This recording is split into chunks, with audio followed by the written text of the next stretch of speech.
Welcome to VJ blogs. Hello అందరికీ. ఈ video వచ్చేసి నా శ్రీశైలం టూర్ ఫస్ట్ ఎక్స్పీరియన్స్ అనమాట. మీలో ఎవరైనా ఫస్ట్ టైం శ్రీశైలం వెళ్తున్నట్టయితే ఈ వీడియో లాస్ట్ వరకు చూడండి. ఈ శ్రీశైల పుణ్యక్షేత్రం యొక్క ప్రత్యేకత ఏంటంటే 12 జ్యోతిర్లింగాల్లో ఒకటైన శ్రీ మల్లికార్జున స్వామి అమ్మవారు బ్రహ్మరాంబిక దేవితో ఒకే ప్రాంగణంలో మనకు దర్శనమిస్తారు. మనం శ్రీశైలం వెళ్ళే రూట్ అంతా ఘాట్ రోడ్ లో ఉంటుందన్నమాట. ఇక్కడ మనకు ఫస్ట్ కనిపించేది శ్రీశైలం ప్రాజెక్ట్.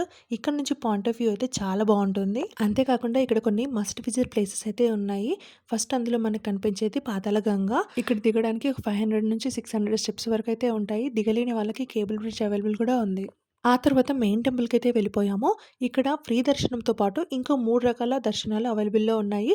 శీఘ్ర దర్శనం, అతి శీఘ్ర దర్శనం, స్పర్శ దర్శనం. ఈ దర్శనం టికెట్స్ ని మీరు ఆన్లైన్ లో కూడా పర్చేస్ చేసుకోవచ్చు. ఆ తర్వాత సాక్షి గణపతిని అయితే దర్శనం చేసుకున్నాము. ఈ టెంపుల్ కి నియర్ బై లోనే మనకు హటకేశ్వర ఆలయం అయితే కనిపిస్తుంది. దాని ముందే సంతాన ఫలవృక్షం, దీని పక్కనే శ్రీ లలితాదేవి పీఠం అయితే ఉన్నాయి. ఈ టెంపుల్స్ అన్ని దర్శనం చేసుకున్నాక ఆ తర్వాత శ్రీశైల శిఖరంకి అయితే వెళ్ళిపోయాం. ఇక్కడ నుంచి చూస్తే శ్రీశైలం మెయిన్ టెంపుల్ యొక్క గుడి గోపురాలు అయితే కనిపిస్తాయి. దీని తర్వాత మేము వెళ్ళిన ఇంకొక బ్యూటిఫుల్ ప్లేస్ వచ్చేసి పాలధార పంచదార.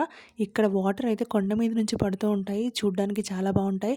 అదే వాటర్ తాగినా కూడా చాలా స్వీట్ గా ఉంటుంది అనమాట. ఇప్పటి వరకు చెప్పిన మస్ట్ విజిట్ ప్లేసెస్ అన్ని నియర్ బై ఉంటాయి అనమాట. అక్కడ లోకల్ ఆటోస్ లో పర్ హెడ్ కి 150 రూపీస్ మాత్రమే తీసుకొని అన్ని చూపిస్తారు వాళ్ళే. ఈ పుణ్యక్షేత్రంలోనే ఇంకొక ప్రత్యేకమైన ఆలయం ఉందన్నమాట. అదే ఇష్టకామేశ్వరి దేవి ఆలయం అనమాట. ఇది ఫారెస్ట్ లోపల ఉంటుంది.